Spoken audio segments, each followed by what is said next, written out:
नमस्कार और the deep dive में आपका स्वागत है। आज हम एक बहुत ही अजीब सवाल पूछने वाले हैं। क्या नोबेल पुरस्कार जीतने वाली फिजिक्स की एक थ्योरी एक क्रिप्टो करेंसी की कीमत तय करने में मदद कर सकती है? सुनने में तो बहुत अजीब लगता है ना? हमारे पास एक लेख है जो दावा करता है कि हाँ, ऐसा हो सकता है।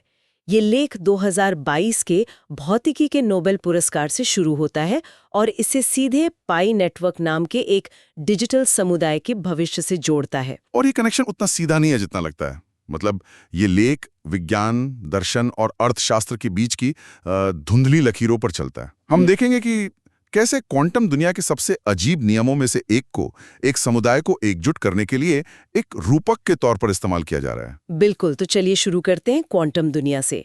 लेख हमें याद दिलाता है कि 2022 में royal Swedish academy of sciences ने 3 वैज्ञानिकों को Alain Aspect, John F Clauser और एंटोन जिलिंगर, उन्हें उनके एक बहुत ही खास काम के लिए नोबेल पुरस्कार दिया। अच्छा। और ये काम था क्वांटम एंटेंगलमेंट पर, जिसे खुद आइंस्टाइन ने मजाक में spooky action at a distance कहा था, यानी दूर से होने वाली भूतिया हरकत। मतलब आइंस्टाइन को भी ये आइडिया इतना अजीब लगा कि उन्होंने इसे भूतिया कह दिया। तो अगर ये हमें और आपको थोड़ा अजीब लग रहा है तो हम अच्छी कंपनी में हैं। तो सीधे शब्दों में ये है क्या एंटेंगलमेंट? सीधे शब्दों में कहें तो इसका मतलब है कि 2 या 2 से ज्यादा कण एक दूसरे से इस तरह जुड़ जाते हैं कि वे एक ही इकाई की तरह व्यवहार करते हैं, चाहे उनके बीच कितनी भी दूरी क्यों ना हो। कितनी भी? मतलब एक यहाँ हो और दूसरा चांद पर? या ब्रह्मांड के दूसरे कोने में ही क्यों ना हो। अगर आप एक कण की कोई खासियत मापते हैं तो आपको तुरंत उसी पल पता चल जाता है कि दूसरे कण की वही खासियत क्या होगी। ये तो दिमाग घुमा देने वाली बात है। इसका मतलब है कि उनके बीच जानकारी लाइट की स्पीड से भी तेज यही तो सबसे अजीब बात है। ट्रैवल कर रही है। असल में जानकारी ट्रैवल ही नहीं कर रही, वो कण बस एक दूसरे से जुड़े हुए हैं, जैसे किसी अदृश्य धागे से। लेख इसी बात पर जोर देता है कि ये कण समय और स्थान की सीमाओं के बिना एक दूसरे को पहचानते हैं और याद रखते हैं। लेकिन इस लेख में जो असल दिलचस्प दावा है वो इससे एक कदम आगे जाता है। ये इस भौतिक घटना को मानव चेतना से जोड़ता है। अच्छा, तो ये कनेक्शन कैसे बनता है? मतलब कणों के व्यवहार का हमारी चेतना से क्या लेना देना? यहाँ पर क्वांटम भौतिकी का एक और अजीब कॉन्सेप्ट आता है जिसे ऑब्जर्वर इफेक्ट कहते हैं। जब तक किसी कण को देखा या मापा नहीं जाता, वो एक वेव फंक्शन की अवस्था में होता है। Wave function? इसे ऐसे समझें कि वो एक ही समय में कई जगहों पर या कई रूपों में मौजूद हो सकता है। ये सब सिर्फ संभावनाएं होती हैं, एक धुंधले बादल की तरह। ठीक है, लेकिन जैसे ही कोई उसे मापता है, यानी जैसे ही हमारी चेतना उसमें शामिल होती है, वो वेव फंक्शन ढह जाता है और कण उन सभी संभावनाओं में से किसी एक ठोस निश्चित अवस्था को चुन लेता है। इसी से हमारी असली ठोस दुनिया बनती है। अरे वाह! तो लेखक असल में कह रहा है कि हमारी चेतना, हमारा ऑब्जर्वेशन एक कण को एक रूप देता है। बिल्कुल। लेख इसी तर्क को आगे बढ़ाते हुए कहता है कि हमारे विचार भी कुछ इसी तरह काम करते हैं। जब हमारे दिमाग में कोई विचार आता है तो हमारी चेतना अनगिनत संभावनाओं में से किसी एक खास कॉन्सेप्ट में ढह जाती है। दिलचस्प है। और यहीं पर यह लेख एक बड़ा दार्शनिक सवाल खड़ा करता है। अगर छोटे छोटे कण इस तरह से जुड़े हो सकते हैं तो क्या हम इंसान, जो उन्हीं कणों से बने हैं, हमारे बीच भी कोई ऐसा ही अनकहा अनदेखा कनेक्शन हो सकता है? मन ही मन बात करने जैसा कुछ। एक तरह से। क्या कोई ऐसी पावर है जो हमें टाइम और स्पेस से परे एक दूसरे से कनेक्ट करने दे? ये तो हुई फिजिक्स और फिलॉसफी की बात, जो अपने आप में ही बहुत गहरी है। लेकिन मुझे अभी भी ये समझ नहीं आ रहा कि इसका पाई नेटवर्क से क्या लेना देना है। स्रोत इन दोनों अलग अलग दुनियाओं को जोड़ता कैसे है? और यहीं पर स्रोत एक बहुत ही, कह सकते हैं, रचनात्मक छलांग लगाता है। वो क्वांटम एंटेंगलमेंट के इस आइडिया को एक रूपक या मेटाफर की तरह इस्तेमाल करता है। एक रूपक? उसका तर्क ये नहीं है कि पाई नेटवर्क के सदस्य, जिन्हें पायनियर्स कहा जाता है, वो असल में क्वांटम लेवल पर उलझे हुए हैं, बल्कि ये कि उनके लक्ष्य, उनके विश्वास और उनका भविष्य इस तरह से आपस में जुड़ गया है जैसे वो उलझे हुए कण हों। लेख कहता है कि ये पायनियर्स, जो कभी एक दूसरे के लिए अजनबी थे, अब इस नेटवर्क के जरिए बातचीत करके एक दूसरे से जुड़ गए हैं और उनका भाग्य आपस में जुड़ गया है। तो ये एक तरह का सामाजिक या आर्थिक एंटेंगलमेंट है, ना कि भौतिक। बिल्कुल सही। और इसी रूपक पर लेख का मुख्य तर्क आधारित है, जिसे वो एंटेंगलमेंट थ्योरी कहता है। Entanglement theory? हाँ, ये थ्योरी कहती है कि जैसे जैसे ज्यादा पायनियर्स जीसीवी पर विश्वास करेंगे और उसका समर्थन करेंगे, पाई नेटवर्क समुदाय का भविष्य उस जीसीवी से उलझ जाएगा और वो हकीकत बन जाएगा। एक मिनट, यहाँ जीसीवी क्या है, इसे थोड़ा समझाएंगे? जरूर। जीसीवी का मतलब है ग्लोबल कंसेंसस वैल्यू, यानी वैश्विक आम सहमति मूल्य। ये पाई समुदाय के एक बड़े हिस्से द्वारा तय की गई एक कीमत है, जिस पर वो आपस में पाई का लेन देन करने के लिए सहमत हुए हैं। और वो कीमत क्या है? $3,14,159 प्रति पाई। क्या $3 लाख से ज्यादा?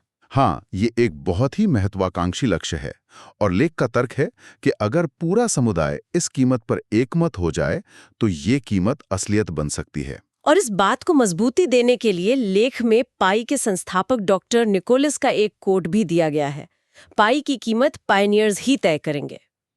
ये सुनने में तो बहुत अच्छा लगता है कि सब लोग एक कीमत पर विश्वास करें और वो सच हो जाए, लेकिन क्या ये थोड़ा ज्यादा आशावादी नहीं है? असल दुनिया की अर्थव्यवस्था ऐसे काम नहीं करती। ये बहुत अच्छा सवाल है और आपका संदेश सही है।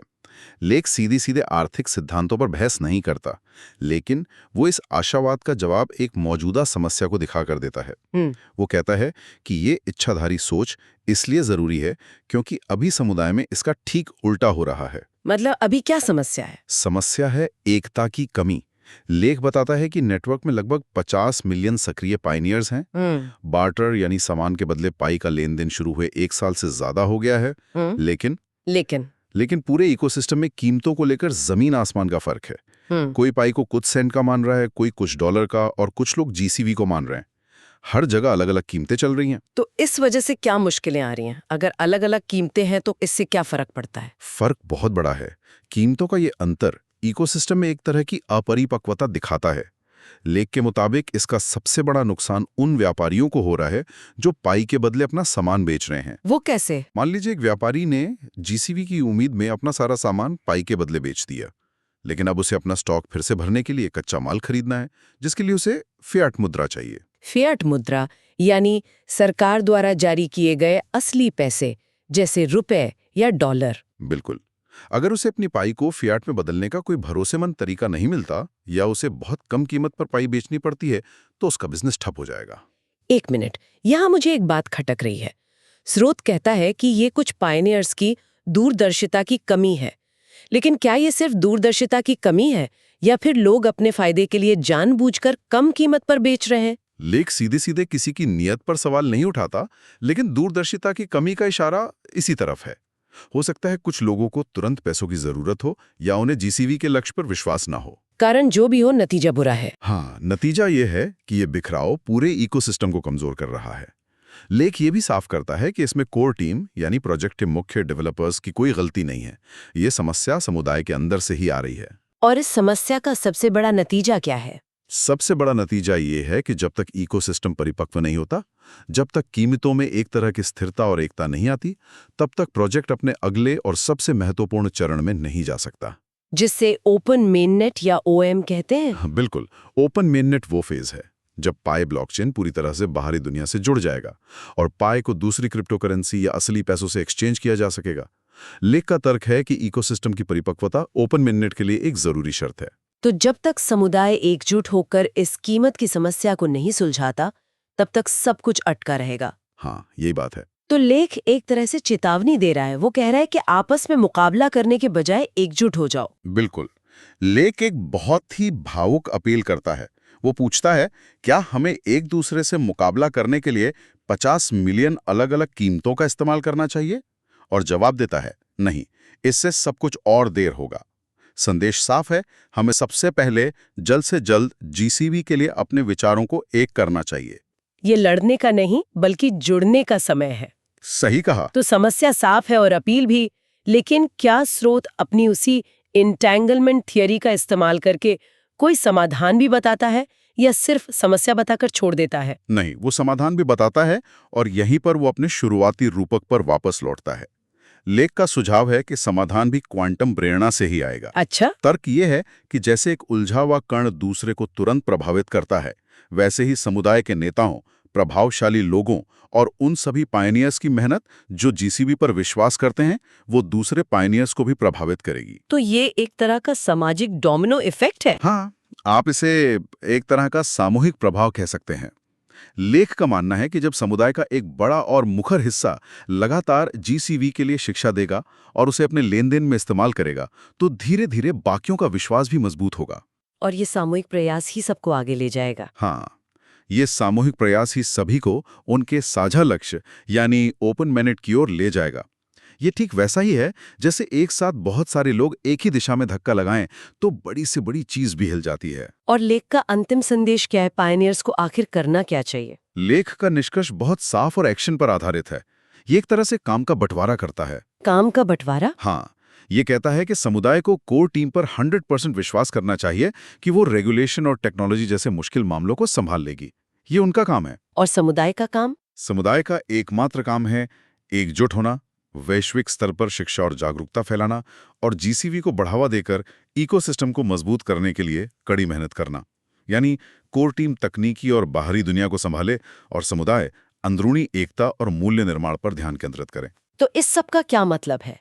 हमने एक अविश्वसनीय यात्रा की है, एक नोबेल पुरस्कार विजेता भौतिकी के कॉन्सेप्ट से शुरू करके मानव चेतना पर उसके दार्शनिक प्रभावों तक, और आखिर में एक क्रिप्टोकरेंसी समुदाय के लिए एक मोटिवेशनल फ्रेमवर्क के रूप में उसके इस्तेमाल तक। बिल्कुल। ये विज्ञान, दर्शन और अर्थशास्त्र का एक बहुत ही अनोखा मिश्रण है। हाँ, और अगर हम इस पूरे लेख का सार निकालें तो वो है सामूहिक विश्वास की शक्ति। ये एक सामाजिक और आर्थिक लक्ष्य को समझाने के लिए क्वांटम भौतिकी की भाषा और रूपक का इस्तेमाल करता है।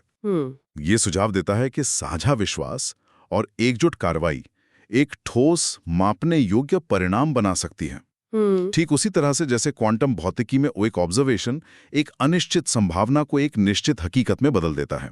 तो ये विश्वास को एक रचनात्मक शक्ति के रूप में प्रस्तुत करता है। बिल्कुल। ये वाकई में एक शक्तिशाली विचार है। ये सिर्फ एक क्रिप्टो करेंसी के बारे में नहीं है, बल्कि इस बारे में है कि कैसे इंसानों का एक समूह मिलकर अपनी हकीकत खुद बना सकता है। और यहीं पर हम एक अंतिम विचार के साथ छोड़ सकते हैं। ये लेख क्वांटम भौतिकी में वस्तुनिष्ठ वास्तविकता को सचेत माप से जोड़ता है और फिर इसे एक समुदाय पर लागू करता है, ये सुझाव देते हुए कि उनका सामूहिक विश्वास और आम सहमति एक विशिष्ट आर्थिक वास्तविकता बना सकती है। तो ये आगे की खोज के लिए एक बहुत ही महत्वपूर्ण सवाल उठाता है। अगर किसी समुदाय की सामूहिक चेतना और विश्वास एक डिजिटल संपत्ति का मूल्य तय कर सकते हैं, तो यही सिद्धांत हमारे समाज के और किन पहलुओं को आकार दे सकता है या बदल सकता है? जैसे कि सामाजिक मानदंड, राजनीतिक विश्वास या यहाँ तक कि ऐतिहासिक घटनाएं भी, क्या ये भी इसी तरह के सामूहिक विश्वास का नतीजा हो सकती हैं? ये एक ऐसा विचार है जिस पर गहराई से सोचने की जरूरत है।